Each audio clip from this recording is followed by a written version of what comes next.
दोस्तों शिवांश स्टडी के YouTube channel पे आपका एक बार फिर से बहुत बहुत स्वागत है। आज मध्य प्रदेश की सीरीज का चौथा वीडियो है। इसके पहले हम 3 वीडियो पर बहुत अच्छे तरीके से चर्चा कर चुके हैं। आज का टॉपिक बहुत ही इंपॉर्टेंट टॉपिक होने वाला है, जिसमें हम मध्य प्रदेश के गठन के बारे में चर्चा करेंगे। यहाँ से बहुत सारे फैक्ट बनते हैं, टॉपिक समझना बहुत ही टिपिकल है, इसलिए वीडियो को बिल्कुल ध्यान से देखिएगा। मैं एक एक बात आपको बहुत अच्छे तरीके से समझाने का प्रयास करूंगा। चलिए बिना टाइम गवाए वीडियो की शुरुआत करते हैं। अब दोस्तों ध्यान सुनिएगा, मध्य प्रदेश का गठन अपन 3 अलग अलग सिचुएशन में समझने का प्रयास करेंगे। सबसे पहले 3 अलग अलग तरीके से पढ़ना पड़ेगा, क्योंकि 3 अलग अलग सिचुएशन हमारे मध्य प्रदेश में हुई थी।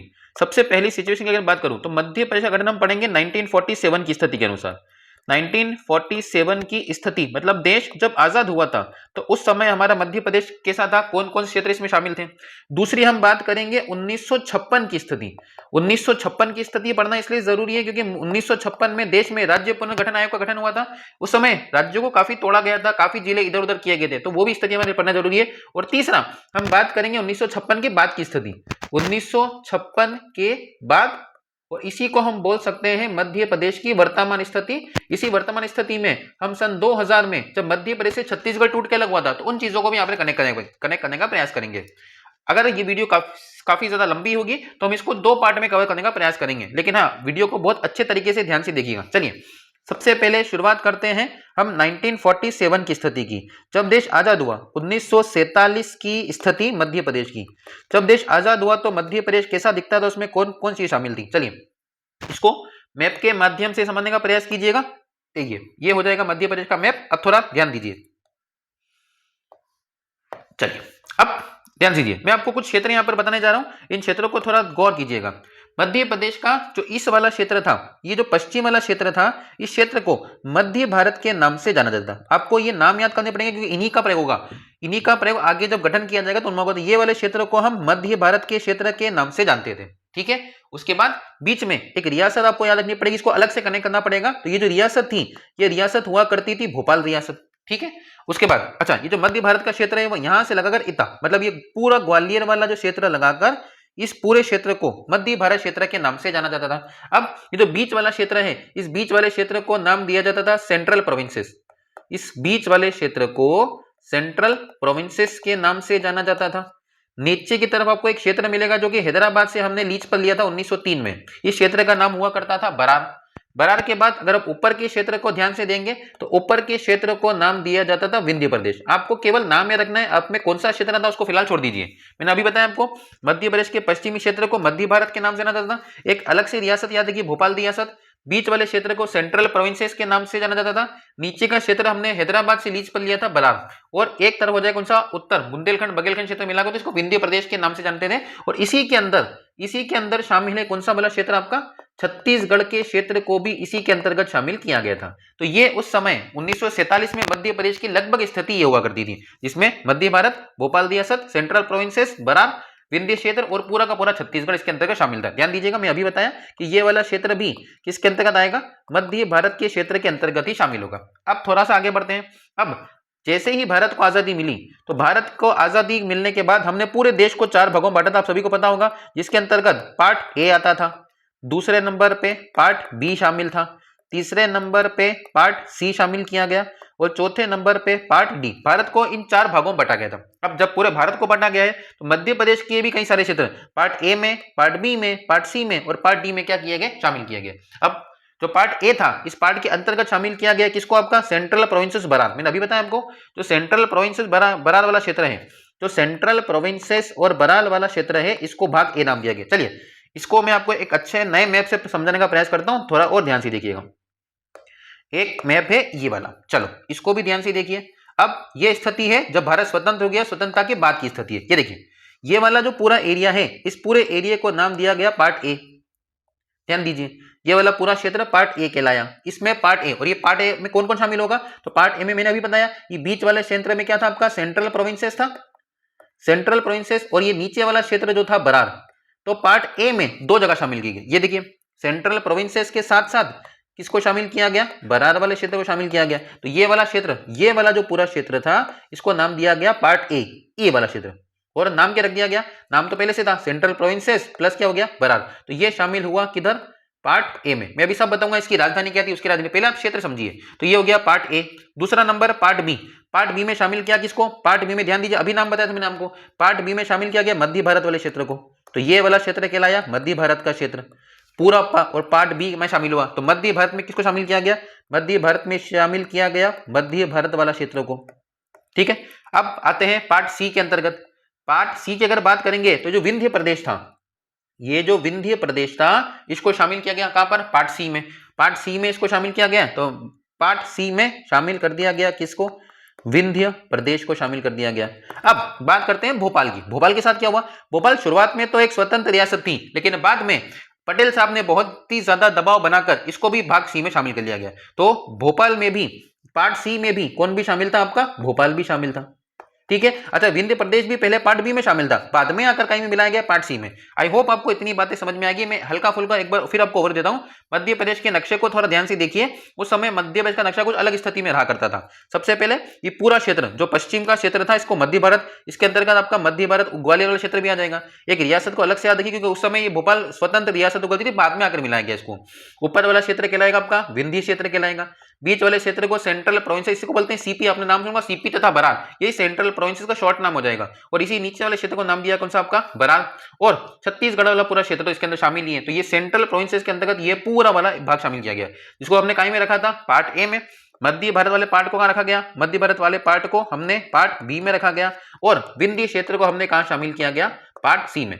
अब ध्यान दीजिए, डी क्षेत्र में मध्य प्रदेश का कोई भाग शामिल नहीं था। डी क्षेत्र में केवल वो क्षेत्र शामिल थे जो मध्य प्रदेश, जो भारत से काफी दूर पड़ते थे। तो इसमें अंडमान निकोबार को शामिल किया गया था, तो भारत का कोई क्षेत्र नहीं। तो ये हो जाएगा मध्य प्रदेश का क्षेत्र जब स्वतंत्रता प्राप्ति के पश्चात। तो मध्य भारत वाला क्षेत्र हो गया, सेंट्रल प्रोविंसेस हो गया। और इस वाले क्षेत्र को मैं अभी बताया जिसका नाम दिया गया कौन सा, विंध्य क्षेत्र का नाम दिया गया। आई होप आपको इतनी बातें समझ में आई होगी। तो ये पार्ट ए, ये पार्ट बी और विंध्य क्षेत्र पार्ट सी में। और बाद में भोपाल को भी पार्ट सी में मिला लिया गया। विंध्य क्षेत्र मैंने पहले बताया कि पहले तो पार्ट बी में शामिल था, लेकिन आगे चलकर कहां शामिल कर लिया गया, इसको पार्ट सी के तहत इसको शामिल कर लिया गया। बराबर है। अब एक एक करके इन पार्ट ए, पार्ट बी और पार्ट सी की डिटेल जानने का प्रयास करते हैं। आई होप आपको इतनी बातें समझ में आई होगी। चलिए अब सबसे पहले शुरुआत करते हैं कौन से क्षेत्र से, पार्ट ए से शुरुआत करते हैं। पार्ट ए का जो गठन है, पार्ट ए का जो गठन है वो पार्ट ए का जो गठन है उसके अंतर्गत कौन सा क्षेत्र आता था, सीपी तथा बरार वाला क्षेत्र आता था। अभी मैंने बताया आपको। अब सीपी तथा बरार के अंतर्गत टोटल मिलाकर 5 तो संभाग थे। उस समय के हिसाब से सीपी तथा बरार वाले क्षेत्र में 5 संभाग थे और 5 संभाग के अंतर्गत कितने जिले आते थे, 22 जिलों को शामिल किया गया था। पार्ट ए के अंतर्गत सीपी तथा बरार क्षेत्र आया था, इसके अंतर्गत 5 संभाग थे और कुल मिलाकर 22 जिलों को यहां पर शामिल किया गया था। अब इसकी स्थापना कब की गई, तो इसकी स्थापना इतिहास में बहुत पुरानी मानी जाती है, 2 नवंबर, जी हां 2 नवंबर 1861 को, 2 नवंबर 1861 को किसकी स्थापना की गई थी, आपका सीपी तथा बरार सेंट्रल प्रोविंसेस की यहां पर स्थापना की गई थी। बाद में मैंने बताया 1903 में बरार को हैदराबाद से लीज पे ले लिया गया। तो हैदराबाद से लीज पर लिया गया किसको, आपका बरार क्षेत्र को। तो ये हो गया पार्ट ए। अब आगे चलकर जब हम आजाद हुए तो हमने पंडित रविशंकर शुक्ल को, जी हाँ ध्यान से दीजिएगा, पंडित रविशंकर शुक्ल इस क्षेत्र के क्या हुए, आपके मुख्यमंत्री हुए। पंडित रविशंकर शुक्ल, यहां से आपके लिए इंपॉर्टेंट बात है, पंडित रविशंकर शुक्ल इस क्षेत्र के क्या बनाएंगे, आपके प्रांतीय प्रदेश बनाएंगे या फिर प्रमुख बनाएंगे। मुख्यमंत्री ना बोलकर हम फिलहाल के लिए एक शब्द का प्रयोग करते हैं, प्रमुख बनाएंगे। और पार्ट ए की जो राजधानी बनाएंगे वो किसको बनाएंगे, आपका नागपुर को। फिलहाल के लिए पार्ट ए की राजधानी बनाया गया, कौन से क्षेत्र को, नागपुर को इसकी राजधानी बनाया गया। तो ये हो गया आपका पार्ट ए। चलिए शुरुआत करते हैं पार्ट बी के बारे में। पार्ट बी में कौन सा क्षेत्र शामिल है, हमने अभी समझा। पार्ट बी कौन सा क्षेत्र है, ये पूरा मध्य भारत वाला क्षेत्र कहलाएगा। तो अगला कहलाया पार्ट बी। अब पार्ट बी का जो मध्य भारत क्षेत्र है इसका गठन कब किया गया था, तो ये गठन हुआ था आपका 28 मई 1948 में गठन किया गया। मैं एक और बात आपको बता दूं कि जब इस क्षेत्र गठन किया गया था तो इसका नाम कुछ और था। जी हाँ, जब गठन किया गया था तो United state of Gwalior Indore, United state of Gwalior Indore, इस नाम से इसका गठन हुआ था। लेकिन जब बाद में जब इसका प्रॉपर से मिलाया गया तो 1950 बोले तो 26 जनवरी 1950 को इस क्षेत्र का नाम बदलकर क्या कर दिया गया, आपका मध्य भारत यहाँ पर कर दिया गया। तो ये क्षेत्र कहलाया कौन सा क्षेत्र? मध्य भारत का क्षेत्र कहलाया आपका। अब जो मध्य भारत वाला क्षेत्र है इसके अंतर्गत टोटल मिला के कितने जिले आते थे आपके? 16 जिले आते थे। मध्य भारत वाले क्षेत्र में टोटल मिला के कितने जिले आते थे आपका? 16 जिले आते थे। अब इन 16 जिलों में अगर आपसे 2 क्वेश्चन पूछेंगे तो दोनों क्वेश्चन के आंसर आने चाहिए। जो सबसे बड़ा क्षेत्र था वो था निमाड़ वाला क्षेत्र, जो सबसे बड़ा जिला था वो था निमाड़, और सबसे छोटा जिला अगर आपसे पूछते हैं तो वो सबसे छोटा जिला कौन सा रहेगा? इंदौर। निमाड़ सबसे बड़ा जिला और इंदौर क्या हो जाएगा आपका? सबसे छोटा जिला हो जाएगा। अब थोड़ी और आगे बात करें तो इसकी राजधानी मैंने आपको अभी बताया, शुरुआत में तो क्या हुआ करती थी आपका? नागपुर वाले क्षेत्र को, और बीच में इसमें पार्ट ए की राजधानी क्या थी आपका? नागपुर, और बी की राजधानी क्या थी आपका? इंदौर। लेकिन ये इंदौर राजधानी कुछ समय के लिए थी, मतलब 2 राजधानी हुआ करती थी एक्चुअल में देखा जाए तो। राजधानी की अगर मैं बात करूं तो राजधानी को एक अलग से सेक्शन में डिस्कस करते हैं, ध्यान दीजिए। राजधानी 2 राजधानी हुआ करती थी शुरुआत में। पहली शीतकालीन राजधानी, ये जो शीतकालीन राजधानी है ये चुना गया था किसको? आपका ग्वालियर को। और जो ग्वालियर राजधानी होती थी वो 6.5 महीने तक इस क्षेत्र की राजधानी थी। और जो दूसरी राजधानी चुना गया था ग्रीष्मकालीन राजधानी, ये जो ग्रीष्मकालीन राजधानी चुना गया था ये ऑब्वियस ही बात है किसको चुना जाएगा? इंदौर को चुना जाएगा। और इंदौर को कब तक राजधानी रहती थी? तो 5.5 महीने। ध्यान दीजिएगा, पार्ट बी में 2 राजधानी होती थी, शीतकालीन राजधानी अलग थी, ग्रीष्मकालीन राजधानी अलग थी। शीतकालीन राजधानी किसको बनाएंगे? ग्वालियर को। और ग्रीष्मकालीन राजधानी किसको बनाएंगे? इंदौर को। ग्वालियर राजधानी रहती थी 6.5 महीने और इंदौर राजधानी रहती थी कितना? 5.5 महीने तक राजधानी रहती थी। चलिए अब आगे बात करते हैं। मध्य भारत के जो पहले प्रधानमंत्री चुने गए, मध्य भारत के जो सबसे पहले सीएम चुने गए, प्रधानमंत्री चीफ मिनिस्टर जो चुने गए वो हुआ करते थे लीलाधर जोशी जी। ये पॉइंट आपके लिए काफी इंपॉर्टेंट है, काफी चांस है इसको आएंगे। लीलाधर जोशी जी इस क्षेत्र के सबसे पहले क्या चुने गए? आपके सीएम चुने गए। बात है 1948 की। बाद में इनकी जगह पर चुना गया किसको? आपका गोपी कृष्ण वाजपेयी। सेकेंड नंबर पे गोपी कृष्ण वाजपेयी को चुना गया। गोपी कृष्ण वाजपेयी रहे कब? 1949 में। उसके बाद तखतमल जैन आए, तखतमल जैन को मुख्यमंत्री बनाया गया 1950 में। और आखिर में मिश्री लाल गंगवाल जी को, आखिर में चुने गए कौन? मिश्री लाल गंगवाल जी को मध्य प्रदेश के पार्ट बी वाले क्षेत्र का क्या बनाया गया? प्रमुख बनाया गया 1952 में। एक और क्वेश्चन बनेगा, अब जब मध्य प्रदेश को शामिल किया जा रहा था, मध्य प्रदेश को जब राज्य बनाया गया तो उस समय मुख्यमंत्री कौन थे? तो ध्यान दीजिएगा, तखतमल जैन यहां से आंसर रहेगा। तखतमल जैन साहब जो थे वो इस क्षेत्र के क्या हुआ करते थे? मुख्यमंत्री। क्वेश्चन एग्जाम में आया हुआ है, आपके लिए याद रखना काफी इंपॉर्टेंट है। मैं जानता हूं ये टॉपिक काफी ज्यादा ही टिपिकल हो सकता है, टफ पड़ सकता है। इस वीडियो को आप 1 बार 2 बार ध्यान से देखिएगा, सब समझ में आएगा। मैं बहुत ही बेसिक लेवल से इन चीजों को समझाने का प्रयास कर रहा हूं। तो ये हो जाएगा पार्ट ए, जिसमें हमने शामिल किया सीपी तथा बरार क्षेत्र को, जिसमें 5 संभाग थे और 22 जिले शामिल थे। इसके अंतर्गत जो सीपी जो सेंट्रल प्रोविंसेस क्षेत्र है उसकी स्थापना 2 नवंबर 1861 को की गई थी। 1903 में हैदराबाद से किसको मिलाया गया? बरार क्षेत्र को लाकर मिलाया गया। उसके बाद रविशंकर शुक्ल को इसका क्या बनाया गया? प्रमुख बनाया गया। आप ये सीएम शब्द का भी प्रयोग कर सकते हैं। पार्ट बी को 28 मई 1948 को बनाया गया। जब मिलाया गया तब United state of Gwalior Indore नाम था। 26 जनवरी 1950 को नाम बदल करके कर दिया गया, मध्य भारत कर दिया गया। कुल 16 जिले थे, निमाड़ सबसे बड़ा जिला था, इंदौर सबसे छोटा जिला था। इसी की राजधानी क्या थी? तो शीतकालीन राजधानी अलग थी, ग्रीष्मकालीन राजधानी अलग थी।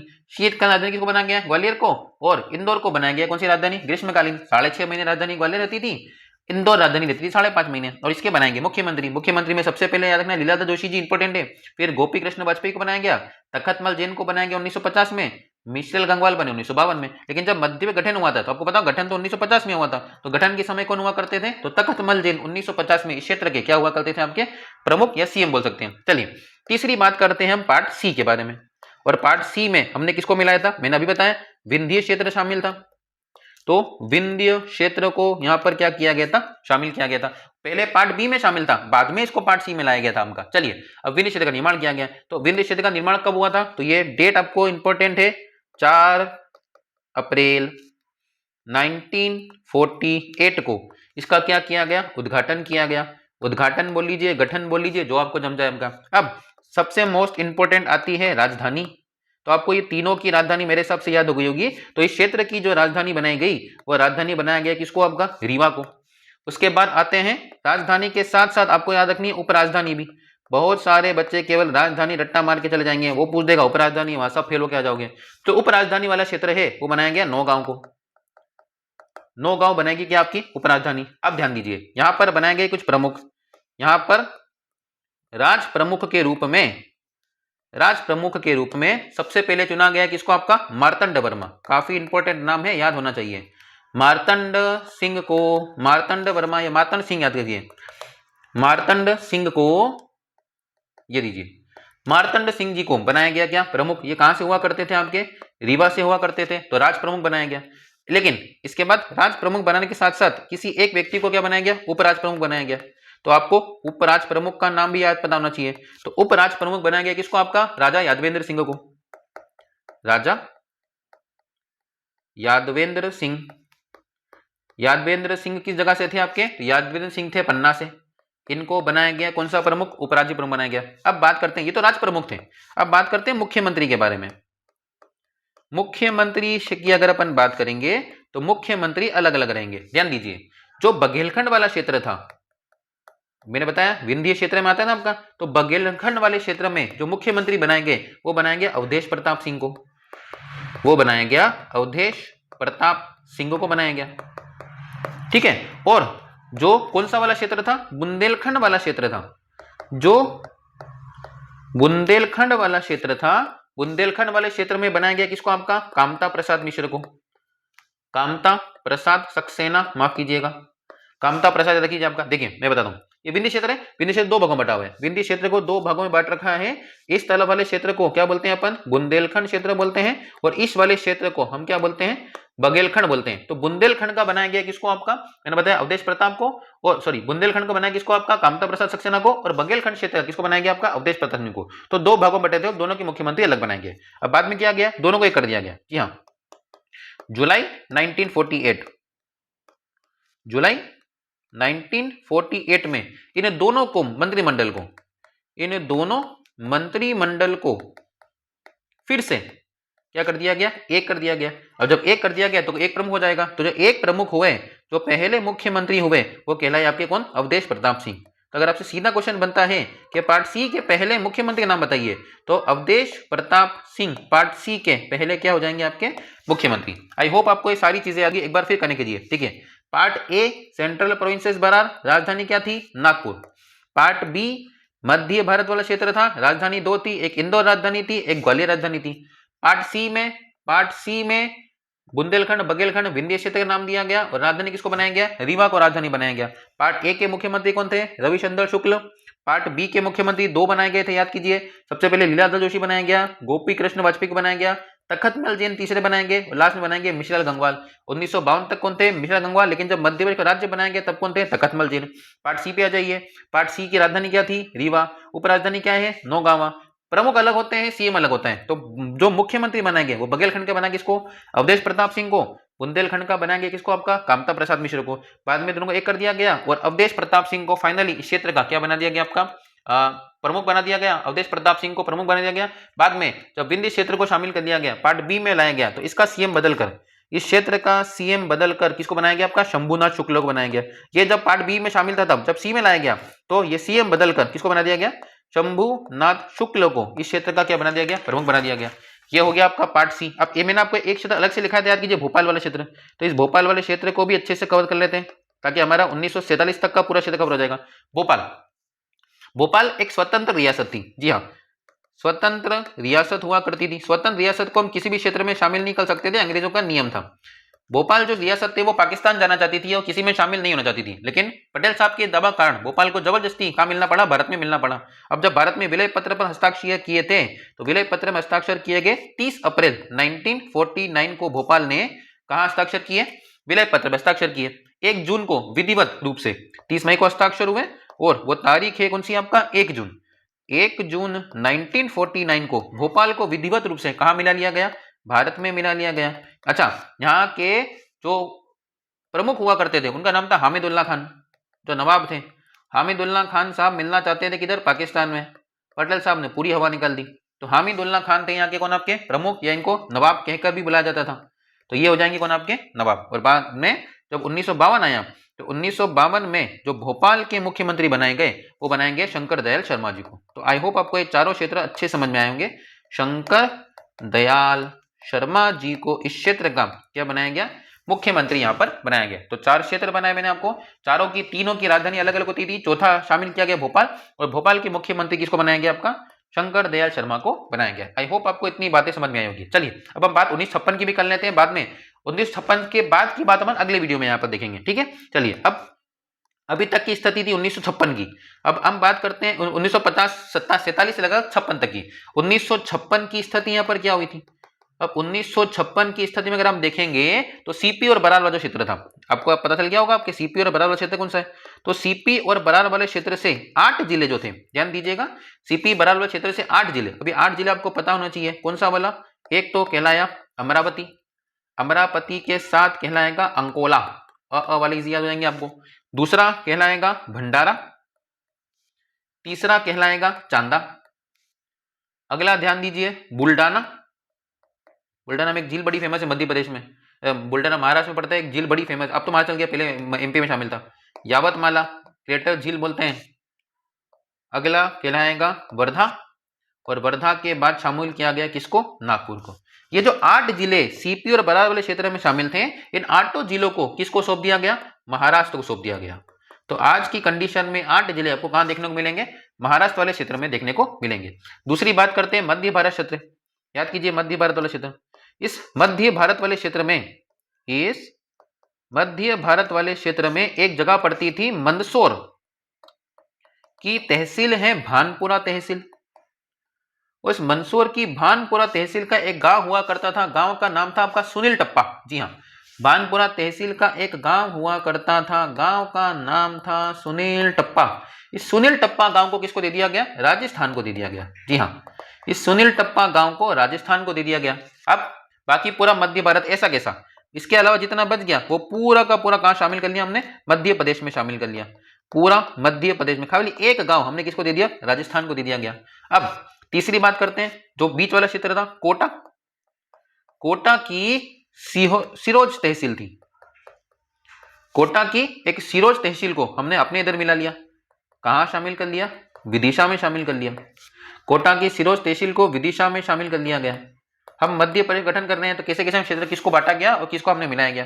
अब जो बच गए हमने पूरे मिला लिए। कौन कौन सा बच गया? विंध्य क्षेत्र किसी को नहीं दिया। विंध्य क्षेत्र पूरा का पूरा कहां मिला लिया गया? हमने भारत मध्य प्रदेश में मिला गया, पूरा शामिल कर लिया गया। भोपाल को किसी को कुछ नहीं दिया गया, भोपाल को भी हमने पूरा का पूरा कहां शामिल कर लिया? मध्य प्रदेश में शामिल कर लिया। और जब इतना शामिल हो गया तो उस समय की जो स्थिति बनी वो स्थिति ये थी कि मध्य प्रदेश में 1956 में कुल मिलाकर 43 तो हमने जिले शामिल किए, और उस समय 43 जिलों के साथ साथ टोटल मिला के 8 संभागों को हमने मध्य प्रदेश में बनाया। 43 जिले थे और कितने संभाग थे? 8। ये स्थिति कब की है? ये स्थिति हमने बनाई है 1956 की स्थिति है। 1956 1 नवंबर 1956 को जब एमपी गठन हुआ तो 43 जिले और 8 संभाग को हमने इसके अंतर्गत क्या किया? शामिल किया। आई होप आपको इतनी बात यहां पर समझ में आई होगी। अब आगे की वीडियो आप बोले तो मैं इसी वीडियो में अब चलिए एक छोटा सा वीडियो बनेगा जिसमें हम 1956 के बाद की बात करेंगे, क्योंकि वीडियो काफी बड़ा हो गया, 23-24 मिनट हो गए। तो इसके बाद की जो स्थिति बनेगी हम इसको अगले वीडियो में यहाँ पर कवर करेंगे। तो आई होप आपको वीडियो पसंद में आया होगा। वीडियो अगर पसंद आए तो प्लीज वीडियो को लाइक कीजिएगा, चैनल को सब्सक्राइब करना बिल्कुल मत भूलिएगा। मिलते हैं अगली वीडियो में, तब तक के लिए जय हिंद।